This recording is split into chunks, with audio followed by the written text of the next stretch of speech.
Good morning, everyone, and welcome to another episode of the Localization Fireside Chat podcast and YouTube channel. I'm Robin Ayub, the founder of this platform. And for those who may not have crossed paths with, I appreciate it if you can look me up on LinkedIn. I'm happy to hook up with you, happy to link up with you, and let's connect. It is, for me, it is a pleasure and great honor this morning to have a good friend and a colleague that I've worked with for many years, Bryan Montpetit. Welcome to the channel. Bryan is a dynamic professional who's known for his role as a business consultant and is specialized in growth strategies. So welcome. I know it's too early for you in California, so thank you for getting up early and being part of this conversation. It's always to have a connection with you, and it's always to have the opportunity to have a discussion, a debate with you. We've had those over the years many times, and I always enjoyed them. So welcome to the channel. The floor is yours if you don't mind, Bryan. Just as we say on this channel, everybody's got a story in localization. Some of them are interesting. Some of them are crazy. How they got into it. So you must have a story. So tell us your story. Tell the audience your story. Yeah, sure thing. And thank you for having me. I really appreciate it. And getting up early is my thing. So I'm up at 4:35 o'clock. So this is great timing. Right. So my story starts almost 25 years ago. So I was programming. I have a programmer analyst degree. I was living in Europe and working for a development firm. And that was my first exposure to localization. So I had no idea about localization prior to that. I was very, very, very green in terms of development. And it was really, while we were developing these systems, because of all the close proximities of the different countries in Europe, we needed to localize our software because everyone, the different population was using it. So that was my first exposure. And after my stint in Europe, when I moved back to Montreal, I started a web development firm and ended up sharing an office space really by coincidence with a translation company, pure coincidence. And they kept coming over, every other day and asking about character encoding and file issues and file types and can they convert things. And, from that, we just started, collaborating more and more. And then, every other day became every day. And then, every half day. And then we just basically, they absorbed us. I started working with them, evaluating. My first gig with them was evaluating CAT tools. So I was, that's how I kind of got into the industry, and I haven't left. So I developed a project management system for them. I evaluated, it was SDLX back in the time. And from then, we got to hop over into SDL way back when, now RWS. And I think I was the second person or third person on the SDLX team, in North America. So that was pretty cool. And that's, I haven't left the industry since. Well, you share a very common story with everybody that people who come to the industry, they hardly leave. I don't have any valid statistics on them, but I haven't yet to talk to somebody that says, hey, I came to this industry, didn't like it, and I left. Most of the stories I hear is, I came to the industry, I loved it, and I don't want to go anywhere else. Naturally, I came in when I was very young, so I don't have, a lot of comparison to draw, but that's exactly my story, right? I came in, I love it. I love the people. I've always been involved in the ALC, for example, which is a great group of people. CLIA, also a great group of people. The industry just seems to be so collaborative and open. And I think it's just a wonderful space. And naturally, it's global, right? So we're dealing with different cultures, different languages, and that's what life's all about. So it makes sense that we want to stay. Absolutely. And I probably told you my story. So I've been around for almost 20 years as well, and I came to it by a complete accident. Mine it was like something you hear like in a James Bond movie or something. I don't know. I was coming back from a flight, from the US back home. I was living in Moncton, New Brunswick, just to remind a listener with this short story. And the gentleman was sitting beside me to run a translation company in Moncton, New Brunswick. He convinced me to go work for him. Over 2-hour flight, and many gins later, I ended up working in the localization industry, I guess. And the rest is history. Fantastic. So just to loop back on, what are you doing now? What status are you in now? Right. So I am currently a consultant in growth strategies. So what I do is I leverage from my experience, having worked on both the technology side of the industry and the service side of the industry. I've always kind of hopped back and forth and crossed that line many times, which has given me really, really great perspective on how, tech companies are building themselves within our industry, as well as service companies and how they're building themselves in our industry. And given the fact that, with my tech background, I specialized in SEO and digital strategies in terms of marketing, that's given me a lot of perspective. So what I do now is I actually engage with companies, language companies, although I do have clients that are outside the industry, and we assess their, what they're currently doing. So we perform an audit on how everything's going. We look at the strategies they're employing, who their target market is, who they're trying to attract, and we work together to ensure that I can leverage that experience to implement strategies for them and their niche and bring them primarily inbound, but we also work with outbound strategies as well. So yeah, it's so far so good. I can't complain. Well, this is very timely, and it's very needed in our industry, this type of service. Everybody I talk to on this channel, and we've been interviewing people every week for the past almost 6 months. A little while. Now. Yep. Yeah. Well, I mean, 6 months in today's age is like 20 years ago. So I wanted to ask the question. The biggest problem right now in our industry is revenue generation. And so everybody I talk to, help us solve the revenue issue. It doesn't matter what the size of the company is, small, big, medium size, large companies, everybody wants more revenue. So what is your scan when you take a look broadly across the industry on the revenue topic? What is your assessment? Yeah. So, we've got a lot. So there's the big guys out there, right? So obviously, you work with one of them. So these massive LSPs are, I think their revenue, they always want more too, but I think they're set. I'm not going to talk about those companies there. But when we trickle down into like the medium and smaller size businesses, they're honestly looking for a way to compete, right? A way to be relevant in, the changing dynamic of this industry. So what I'm seeing is that a lot of the companies between, for example, the 1 to 5 million are looking for really, really rapid growth. They want to hit that 10 million. It's kind of one of those benchmarks that they're just like, we want to get to 10 million. And that's kind of where I'm fitting in, and I'm finding a lot of traction. And it's really about setting it up properly so that they're not looking just for, and when I said rapid growth, they're not just looking for that growth, but looking for sustainable growth. So that's where we come in with the strategic aspect of what I do. So what I'm seeing in terms of all these smaller companies is they are obviously facing a limitation in terms of the ability to hire massive marketing teams or go out and like spend all this money. So what they spend actually has to have the greatest impact. So yeah, it's really interesting. But most of what I'm seeing is that they are potentially, I'll use the word lacking for lack of better terms, but lacking in digital marketing and sales, quite frankly.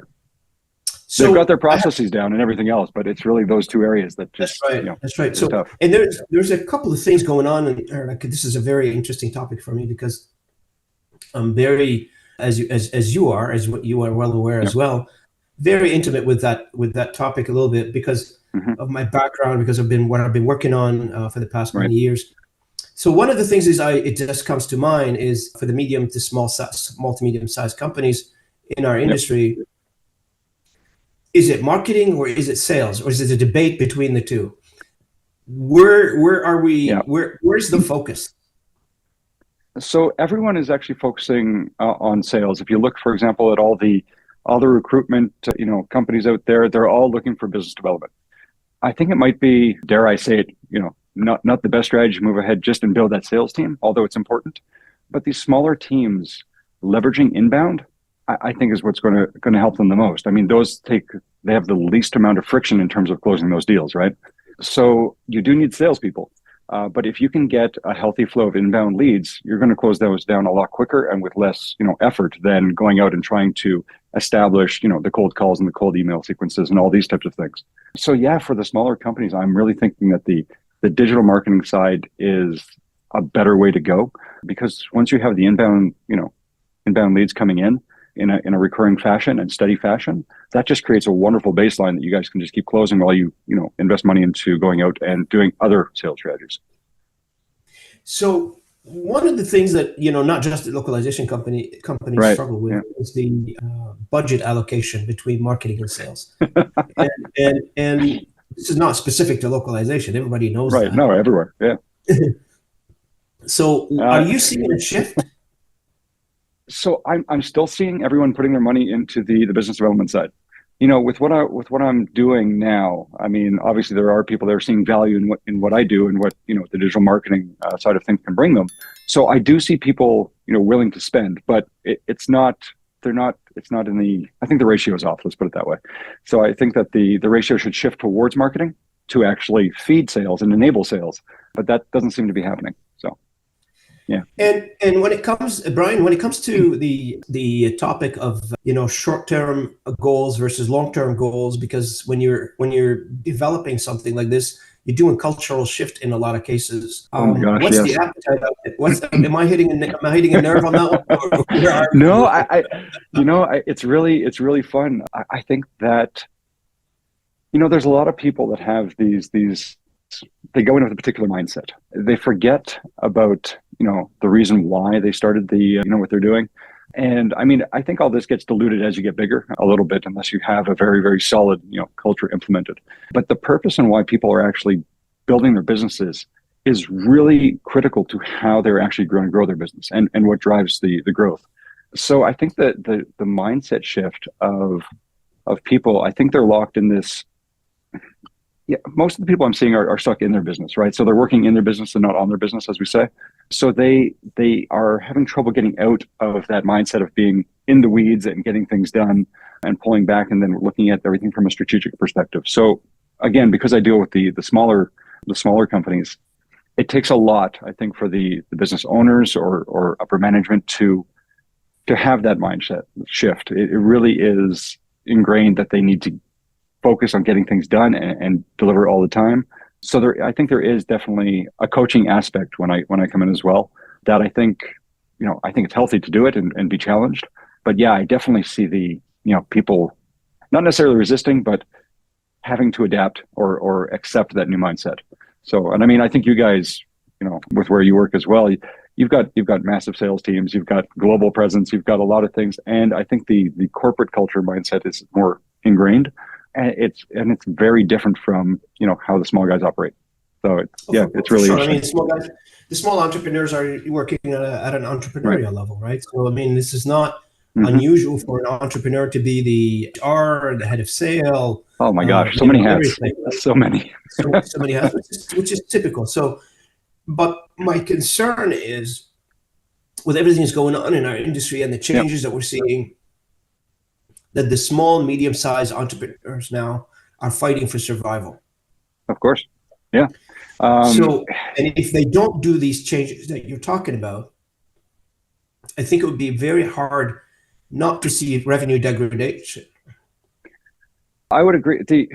So you brought up something that's really interesting, is that all these small companies are kind of still fighting to survive, right? Now, one of the things that I'm seeing is that there's a lot of language companies out there, and the language companies themselves, they tend to, well, that have been around for a little while. Obviously, the owners, I mean, they're getting on in years. I dare I say that use the term boomers, but they're getting on in years, and they're actually looking to either succeed or to have a succession with their company, either to their children or to somebody else in the family, sell their company and do an exit. So, I mean, this whole survival aspect, there's this really interesting thing that's going on right now that I'm seeing, is that a lot of people are indicating that within the 5 to 10 years time frame, they want to exit. So that actually is speeding up the fact that they need the growth, they need the stability, they need everything in place in order to be able to do that. And that is kind of changing the aspect of surviving, where they're saying, okay, it's not just surviving, we've got to grow and then, make our move. And a lot of the younger companies that are coming in, they are coming in with, tech-enabled mindsets. They're coming in with not necessarily the traditional mindset of the translation, let's call them technicians that turned entrepreneur and started their companies. So we're coming in with different mindsets, right? We're coming in from the younger entrepreneurial, tech-enabled mindsets versus the older mindsets, which are, the traditional technicians, as I'll call them, turned entrepreneurs that are looking to exit. So yeah, it's the young guys, I think, are going to do okay, but they still need the guidance and that wisdom from the older population. But I'm assuming, that's why, like, this multi-medium enterprise, they need your services so desperately now, because I hear, and through the. I mean, I'm biased about that, so I know, I know, and you know what? In knowing you for as many years as I've known you, Mhm. you're a person of trust. I can vouch for that, Thank you. and I can say, if anybody's looking for an advice, somebody's looking for an ear to listen to, Right. Bryan is your guy. I mean, if you're listening to this channel, and you may want to give Bryan a call. He's one of the most trusted person I've worked with, so he's a good guy to listen to. Thank The you for one that. thing I wanted to mention in the conversation that you just had is that this multi-medium enterprise, you either Yeah. survive or you set up your company for sales, and I don't know if they have 5 years, right? This is the crazy part and how things are changing. Fair. Yeah. And so with all these changes, you got to set up your company to grow in a way that now with the industries, the way things are going, and especially on the digital marketing side of things, Yeah. what kind of lead do I give you? If you don't have, a set of technical abilities to deliver, Right. I could give you a lead, and I'm assuming you're stuck in that too. I can give you a lead that may not be appropriate for your company. I don't know. And so, there are few things, like I'm hearing a lot of things, and I don't know if you can comment on this one. There's a lot of companies for sales out there. I mean, Yeah. I don't know, but I'm hearing nobody's going to come out and say my company's for sale. But I can see through the conversation, through the chatter, that there are many companies up for sale. Yep. So one of the things that I'm helping companies with is creating that exit strategy, right? So getting their company ready for sale.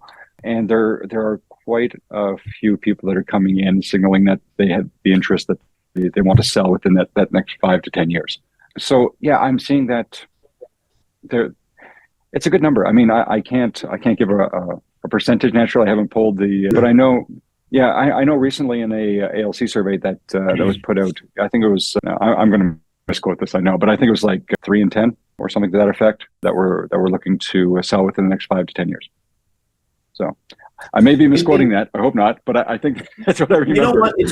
I don't, regardless of what that number is, it's still significant. I mean, but absolutely. The other flip side of that, the entire industry is made up of small to medium-sized companies.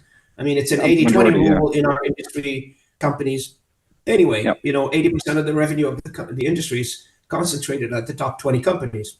Yeah, exactly. And the rest of the revenue is, I would call them, a long tail of account of industry companies that they are listed in a small to medium-sized organization. And as you mentioned earlier, they were started by a specialist in our industry. Yeah. Mm-hmm. And the individual who started these companies, there are exceptions. I'm not speaking about everybody, but there are exceptions out there. Most of them, though, they're the people who do the work, who are expert in doing something. Yeah. And, they're not the individuals, the CEO with vision and how to take this company to the next level. Maybe some of them are. I'm not. Hopefully, I'm not. There are a few impressive cases. Absolutely. Yeah, but sometimes people need to see. I mean, in North America, we see the forest from the trees. So if I want to make sure that I want to get somewhere, I want to make sure that I have the right tools and skills. I remember early when I started this in this industry, the individual I was working with, told me flat out, it is not my specialty to grow a company. I hired you to do that. Yep. So recognizing that is powerful. Somebody somewhere might have to have soul searching exercise to figure out what I'm good at and what they're not good at. Absolutely. And that's actually something that I say often as well, and it's a core belief that I have. Just because you start a company doesn't mean you're the best person to run that company. You can retain, I mean, a lot of people, they call their companies their babies. They're very emotionally attached, to their companies. One of the other things I always try and emphasize and communicate is that it's okay to be emotionally invested into your company, but try not to be emotionally attached to your company. I mean, when you create the business, it's you're creating it for a purpose, right? You want to grow it naturally. That's what we have to do. Whether it's lifestyle or whether it's like for the big sale at the end, you're doing it for a purpose. So I think that just coming back to those technicians, you're right. It doesn't necessarily mean that they are the best person to run the company, but being able to recognize that is powerful. Not everyone can do it. Not everyone's willing to do it.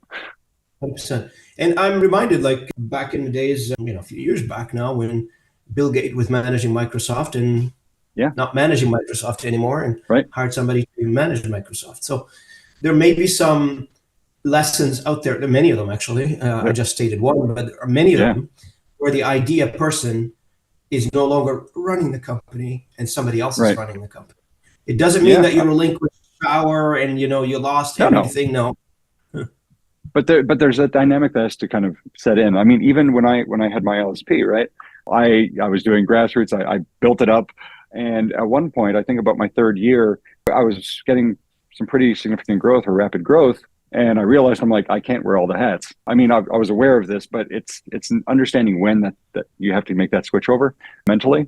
So I was, I was looking for people to help me out. I was looking for partners. I was looking for, just people with other skill sets, that would complement mine so that we could respectively, focus on our areas of expertise and do what we needed to do. I focused on growth. They focused on the administration side, and it was a happy day. But if I had to do everything and wear all the hats, yeah, it would have been horrible.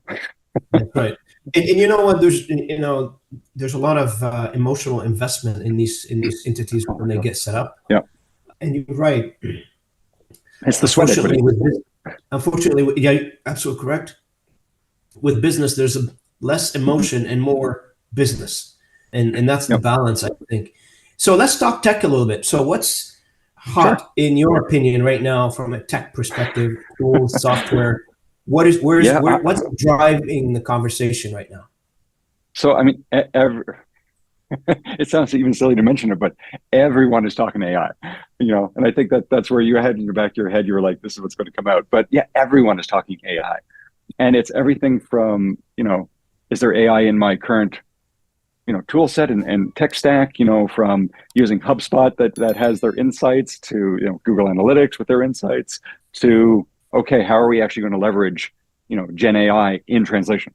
It's interesting. I started a company called Zen Global with Angelo Pasalakov, formerly of Berg Translations in Chicago. And we originally set out to create a CRM for the language industry. We'll still do that, but the path has kind of shifted a little bit. We've had to pivot.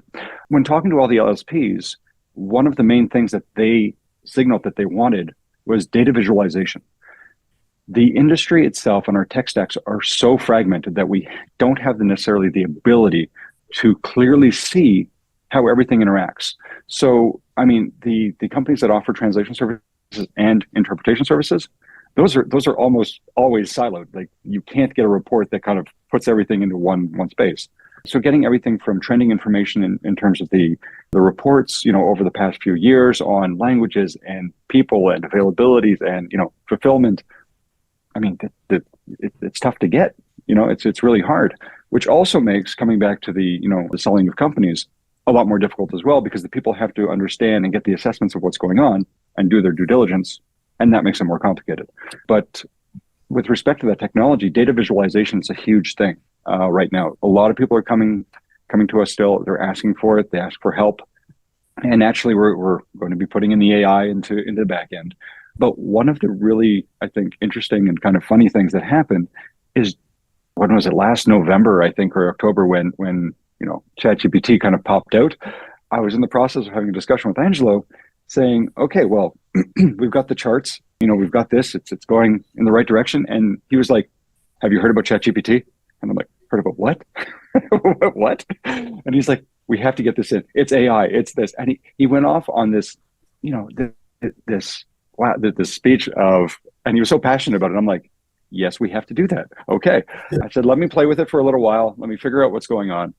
And I kind of mashed together this tool called GabET, this platform, which is a no-code prompt engineering platform for the language industry. And what that allowed us to do is I'll just break it down to very, very, layman's terms. We coded prompts that project managers and translators can use, and they can upload their documents. They can run a whole bunch of different prompts on it. So they can actually leverage the Gen AI part and the intelligence behind all that, into their day-to-day. Now, that having done that, like we mashed it together in kind of like a week. We launched it in beta, and we were doing it more as a test to understand how ChatGPT worked at the time. But people started using it and liking it, and they kept signing up, and we're like, oh, well, we can't kill this. We've got to keep it going now. So we've actually created another, line of business that we're like, well, we need to keep this going. So we're now focusing on that as well. And we actually just launched a little chat bot that kind of sits in your browser and helps you out. You don't have to go to ChatGPT anymore to run your prompts. It understands the context of the page that you're on, so you can ask questions. So there's a lot of AI-enabled tools that are coming out that are just going to make us a lot more efficient. So that's kind of where I see things: data visualization, AI for efficiency. And so, I'm glad you're concurring with my. If you were to tell me like, oh, we have a new one now, or we're going back to the old ways, I would have thought, no, that's not Bryan that I know. Never. I'm going to push that envelope. So good. So now, from an AI perspective, I mean, and we talked a little bit earlier about the survival of the small to medium size, and so. AI to me is like somebody telling me, like, I heard it so much now. It's somebody telling me, are you using MS Word? It's like MS Word in my head, right? So, and so because it's such a platform that you can do so many things with it, you can create anything. It's like a canvas. You can write anything you want on. And so the applications and the type of application you can develop on this, correct me if I'm wrong, are endless. But how much adoption are we seeing in the space of the small to medium size from an AI perspective, from your conversation? Is this like people are open to using it, or are you finding afraid of it, or what's the story? So there's always the doom and gloom. There's always this is going to destroy our industry. We're never going to make money. There's always that's being said. Especially, I think the little guys don't necessarily have the budget, the tech stack, or the infrastructure to really create robust AI solutions, right? So that's where I think that fear stems from. But from what I've seen, everyone is open to using it. I think they're afraid of the investment into it. But I mean, the cost, the cost of entry is just so low. The barrier of entry is virtually non-existent with ChatGPT, for example. So even if you're using it in a fragmented or manual way, you can still gain benefit from it at very low cost. So I think people are open to it. I think that they need to understand it. And that's always kind of where I think the fear comes in as well. When you start trying to use something, you don't necessarily understand how it works or what it's doing, where your data is going, what it's doing with it. All these things I think is where one of those the aspects of fear is generated. But definitely see people being open to using it. I think that if they have the right mindset, they'll understand that, it is going to just enable us to be more efficient, right? We're going to be able to automate certain things, get all those manual tasks that nobody likes to do out of the way. I think it's here to stay. I think people are open to it. I think it's going to keep going. So, and Bryan, based on the experience that you had, I mean, you came up with an idea in your company. You came up with an application that is suitable for the application for the business solution to a problem, and so and you kept it going. So you created some sort of a revenue stream. I'm assuming coming out of this. I hope people paying you for this. And, actually, no, not yet. Really? It is in beta. We're actually going to be putting up a paywall, so I may have let the cat out of the bag. But right now, what we've done is we've actually let it run for almost a year now, and we've been collecting user feedback. We've kind of been getting the user experiences, and it's been beta. There are some versions that we've launched that have completely flopped, and people are just like, nope, we don't like this, and we've rolled it back and put other things in place. So yeah, I mean, we're not charging just yet. It's coming, but not yet. It's coming. Well, I hope you get your investment out of it. Thank you. I hope so too. I mean, I think the cost for AI, again, when you're looking at other solutions, is so low. I mean, it's not going to be the $1 million idea that you're going to make just off your paywall. But I think the fact that we are creating a low cost, solution for people is going to enable them, to actually benefit from what we've produced. Yeah. So if I was a small business to medium-sized company, and I'm faced with all these challenges, they're coming at me right now. Technology changes, revenue is scarce out there, they're perceived to be scarce out there, which I don't believe, to be honest with you. I feel like there's plenty of opportunities out there. There is. In our industry, there's plenty of customers to be served. There's plenty of content to be translated. I'm not worried about people running out of content to translate. Nope. So one of the things is, if I was faced with all these challenges, I'm torn. Like right now, I'm putting myself in somebody else's shoes in this case. Right. I'll have a decision to make. Should I hire a business analyst to create services for me in the new environment, or should I hire a salesperson? I personally be leaning to more hiring a business analyst to say, okay, we've got all these opportunities here with the new tech. Right. I need to create some services generated from this technology, gives me more revenue by producing revenue generation streams. Do you agree, or am I offline on this one? No, I definitely agree. I think when you create companies and when you're actually, your company has been around for a little while, you need to ensure that you're focusing on being extensible, right? So the ability to pivot. And that's kind of what you're saying is, okay, the analyst is going to look at the ability to create these new revenue streams, new services, new products, what have you.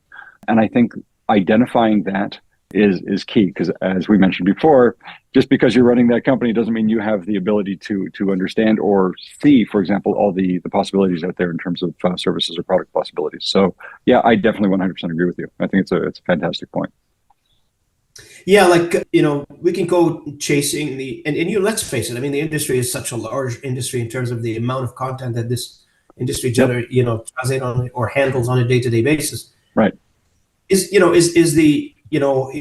ask a fundamental question. Is 100% of the content in the localization business they're going to be moving to AI? I highly doubt it. Is a big majority of it will move to AI? Yes. So you're always going to have that pyramid shape of content where you've got at the bottom, high volume and low price, AI, automated, etc. And as we go back up to the top of the pyramid and the specialization of the content gets narrower, you are going to see, the legacy survive in space, but it's got to shrink dramatically. So, for instance, I've got my passport is in Canada. I'm traveling to whatever, and somebody asked me, I need this passport translated, certified, on paper, printed. I don't know how AI is going to do that for me, unless somebody. So I still have to hand it over to a certified translator, walk to their office, translate it, certify it, take it to a notary, stamp it. And this is obviously extreme example, but there is between this one and the content that it's being handled today by AI, there's a myriad of possibilities of where do we apply AI, where do we apply human, and that hybrid environment that we are going to live in. Yeah. So I mean, it's kind of the same discussion with MT. We've just replaced the term with AI. I think that there's always going to be content that's suitable for MT and or NMT and or AI.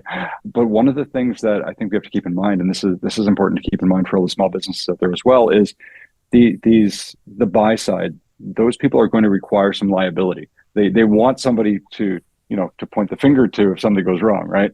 And if they're using just Gen AI to provide either marketing content and or translations, they don't have that. So they need somebody to actually be there to validate, and then ensure that everything is okay at the end of the day.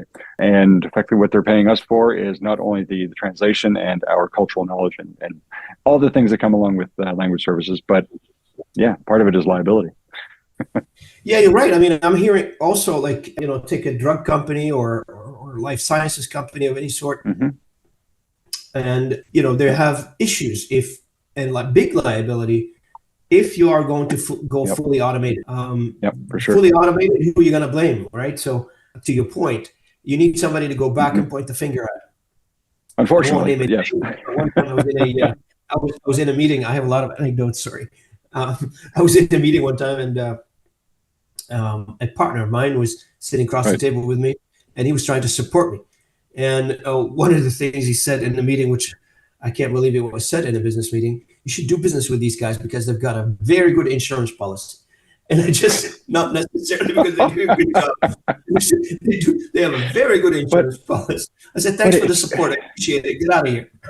Yeah, but I mean, it's funny though, but it's an important thing that, I mean, most of the U.S. companies were used to the whole, stories about U.S. because we're both sitting in Canada. Well, technically I'm in the U.S. at the moment, but, being Canadian, we're, the lawsuit culture, if you will, the suing culture is not necessarily part of us, right? We'll work things out, we'll mediate, it'll all get rectified and nobody loses their shirt at the end of the day, hopefully. But in the US, I mean, you've got to be insured, incredibly. I remember just with my LSP, when I started working with American clients, it's kind of funny, but my insurance for my company, professional liability and errors and omissions, it tripled.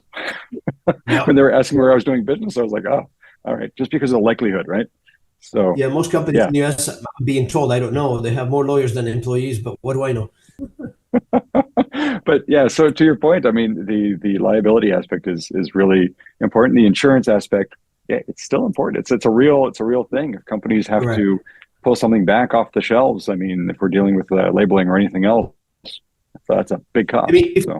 I don't want to take too much time on this one because I want to leave some time to wrap up the conversation with you. But one more point on this conversation is, have we at a point, and I'm looking to hear your opinion on it. Have we at this point right now, are we reducing the conversation regarding quality to the favor of automation, to the favor of AI? Have the quality discussion taken a bit of a backseat, not completely a backseat, but a bit of a backseat in comparison to the conversation that we're having on this whole AI, cost reduction, automation, do more with less, those kinds of things? I think quality is always implied in all our discussions. I mean, that's I don't think it's a differentiating point in terms of companies. The USP is not necessarily quality. I mean, you're supposed to be delivering something that's of quality, So I think that's one of the baselines that I think we always have. I do think that there are a lot of interesting solutions and tech out there that enable us to provide either automated or human assisted or technology assisted QA on all our material. But again, the AI thing, I think, is the new shiny object that we're all going, ooh, okay, let's go that way. Well, exactly, yeah. And I mean, there is a lot of possibilities. I think that with Gen AI, we do have the ability to render, for example, the QA process, that much more efficient. So I think it's going to be part of QA moving forward. I think that, it's, again, I don't think it means that we're dismissing or ignoring the quality aspect. I think it's always implied that the quality has to be there.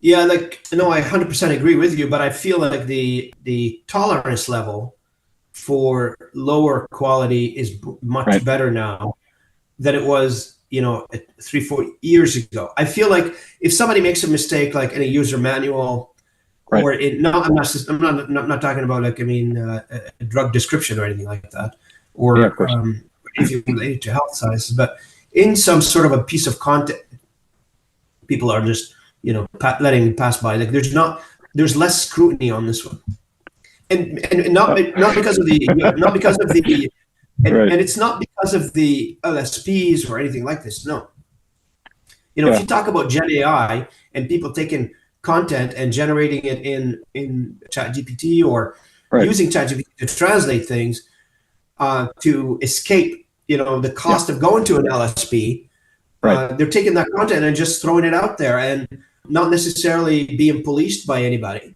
and from a quality perspective. And then you end up with not necessarily the best quality content out there. And in our industry, it takes, a couple of mistakes or one mistake in general for a company, a respectable company, to end up in the public domain and the media. So yeah, absolutely. This is where I was going with this, not because the LSP doesn't want to do a good job. It's just because the user themselves are finding it very easy. I'll take the content, put it in ChatGPT or whatever tool they're using, and that's all I have to do. I just got rid of that translation headache. Yeah, it's one of those things that people don't know what they don't know, right? They will blindly translate things, even using Google or ChatGPT, what have you, because they don't realize that the quality coming out of it is questionable. So if we're talking about typos and things like that, okay, that's something that comes down to the quality aspects of what they've produced. If we're talking about just bad translations, usually that's just because there's a lack of awareness. They just either are really trying to ensure that there's no cost associated to them, localizing their content, and they'll be automating that through whatever means, and they don't see the importance of it. So correct. It's unfortunate. I think so. There's a matter of awareness that comes into play.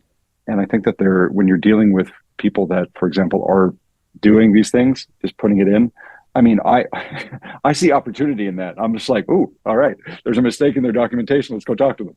But that's me. So, I mean, would my, my parents or my brother look at it the same way, they'd probably just like, mistake, move on. So, Yeah. I mean, I think it's ingrained in me now, having worked in the industry, to be like, oh my God, there's something wrong. Let's go get it fixed. But yeah, I don't know if people outside the industry care as much as we do. I tell you, a very interesting conversation, Bryan. I really appreciate the time we're having today together. I could talk to you for hours, but before we come up to the hour here, I want to give you the opportunity for people to reach out to you if you have anything you would like to share or comment before we wrap it up. Yeah, sure thing. I mean, I'm always of the mindset that I love helping people. That's what drives me. That's my purpose. That's what I want to do. So if people want to talk to me about anything going on in their organizations, and it's not really just to generate that sale, it's just, let's talk about it. I can be a sounding board. I always believe in having discussions with people at no cost, just to help them out and see where things go. If it generates business for me, that's fantastic. If it helps them at the end of the day and I don't get business, that's also great. So I think, yeah, BryanMontpetit.com. It's obviously, you'll see my name in the podcast listing here in the description, but BryanMontpetit.com, you can get in contact with me very easily through my website. LinkedIn as well. If you look me up, I'm all over. I'm trying to produce content on a daily basis. So you'll probably see some interesting videos, funny videos, potentially annoying videos. I'm not sure, whatever your take is, but I'm there. So yeah, I mean, I try to make myself accessible as much as possible. So BryanMontpetit.com or Bryan Montpetit on LinkedIn, and I'll be happy to talk to anyone. Thank you, Bryan, for this. And thanks to Dave for the conversation. And thanks for joining me on this podcast episode. I really appreciate it. You're awesome. Thank you. To our audience, thank you for joining me today as well. And thanks for taking a listen to this conversation and watching our YouTube videos. I really appreciate it if you can like, share, and comment and on this content. I really appreciate that. It would help the channel quite a bit. Thank you so much again for everybody. And until next time, this is Robin Ayoub and Bryan Montpetit signing off together. Thank you. Thanks, everyone.